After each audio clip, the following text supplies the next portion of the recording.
Hello, ladies and gentlemen. In this video, we're going to take an overview of the various common functions in TAAP. So the first thing we need to do is log in. And you're taken to the main menu. And on the main menu, you'll see your trust names and your archive trust. Here's our One Trust accounting, which contains the standard and complex modules.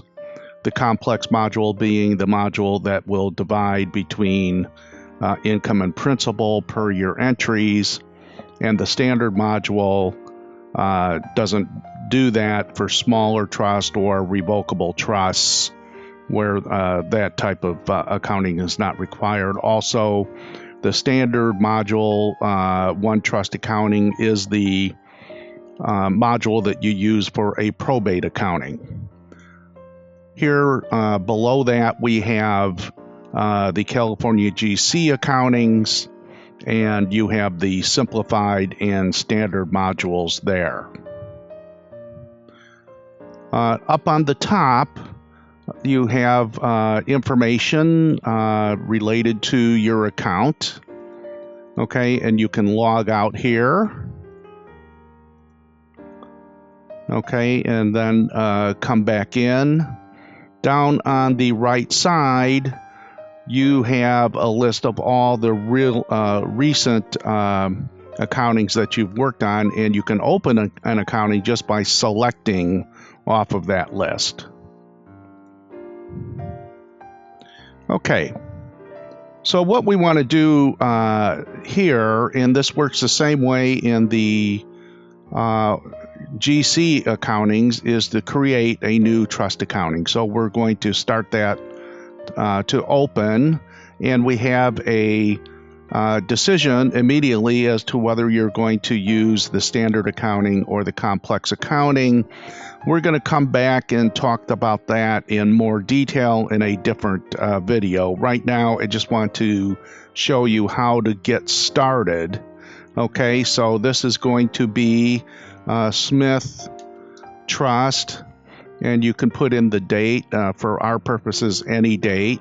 The acquisition date, and here's a little tip, is going to be the date of death or the date that the successor trustee takes over, and we're just throwing in any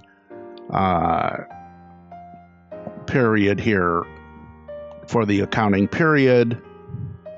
Normally you're going to be in a calendar year except for the first year, which is probably going to be a short year. Okay, go back in and find the Smith Trust and open it. Now you're in the dashboard, and we look at the general area in the dashboard, and we can come in and make changes to the trust. Okay, you can switch from standard to complex.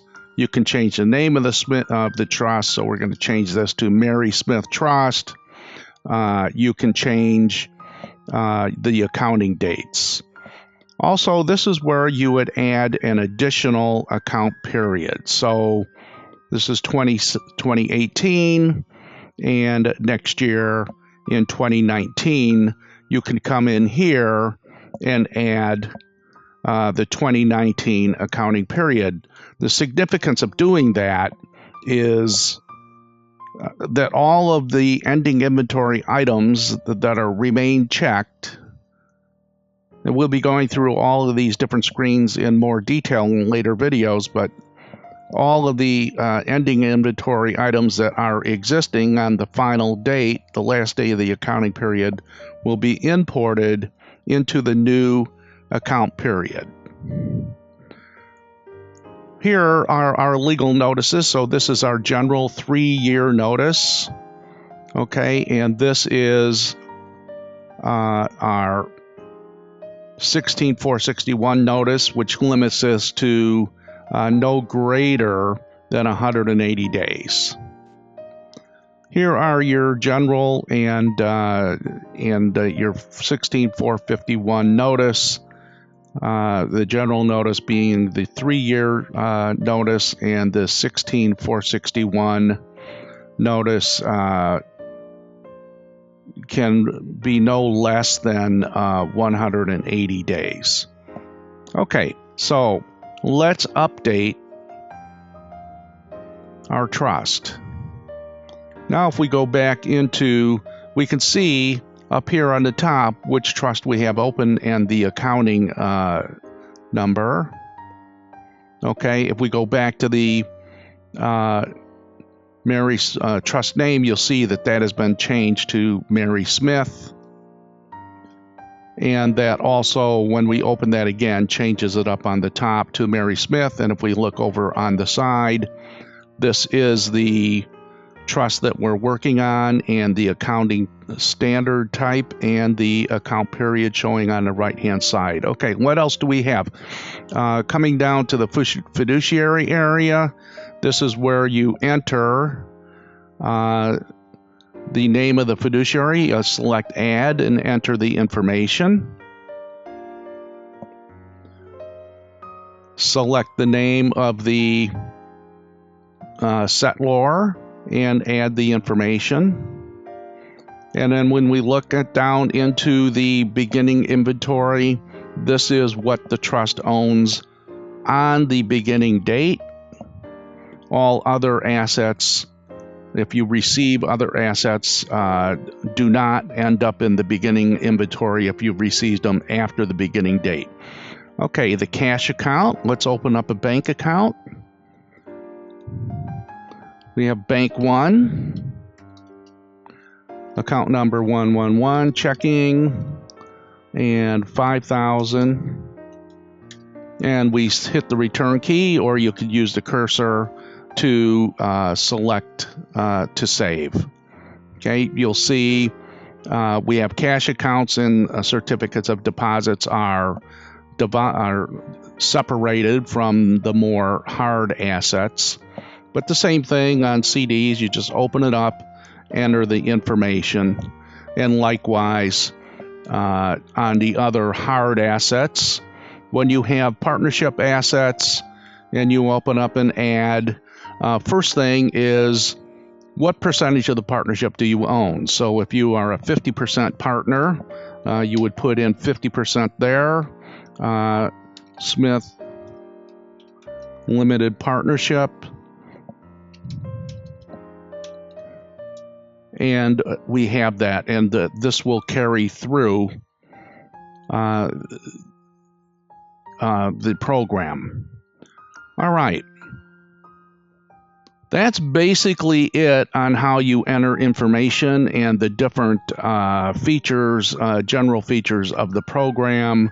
One last thing, we have a differential here between stocks and bonds general and stocks and bonds itemized. You're going to have to make a professional judgment on which one you're going to use, if this is going to be a probate or a trust that's going to end up reviewed in the court. Then use the itemized, which will allow you to itemize each single stock. Whereas if this is just information to trust beneficiaries, you might just put the totals of the Merrill Lynch account here in the general reporting here. So in the stock, you would do something like Microsoft and look up the QSIP number, 10 shares at $125 a share, and select this with the cursor. If you select Save and Next, it will take you and allow you to enter into the next screen. So let's just put in IBM, number of shares 10, and $52. Well, that's a fake number. We're used to that. But you'll see it automatically calculates the total values for you when you put the share price. Okay, that's an introduction to the various functions on the program. If you wanted to edit any one of these items, you select the edit number button, and say we had 11 shares, so we want to put that in, and you'll see that we increased the number here. Whoops, we didn't have IBM after all. Let's delete that, and you can delete it. Thank you very much. That is a quick look at the general operations and features of the fiduciary accounting modules. Truly, there are so many features, we can't cover them all in a quick video like this. Look forward to going through each and every screen individually and talking about not only how you make entries and modify entries, but some of the accounting nuances that go along with it. Thank you for listening.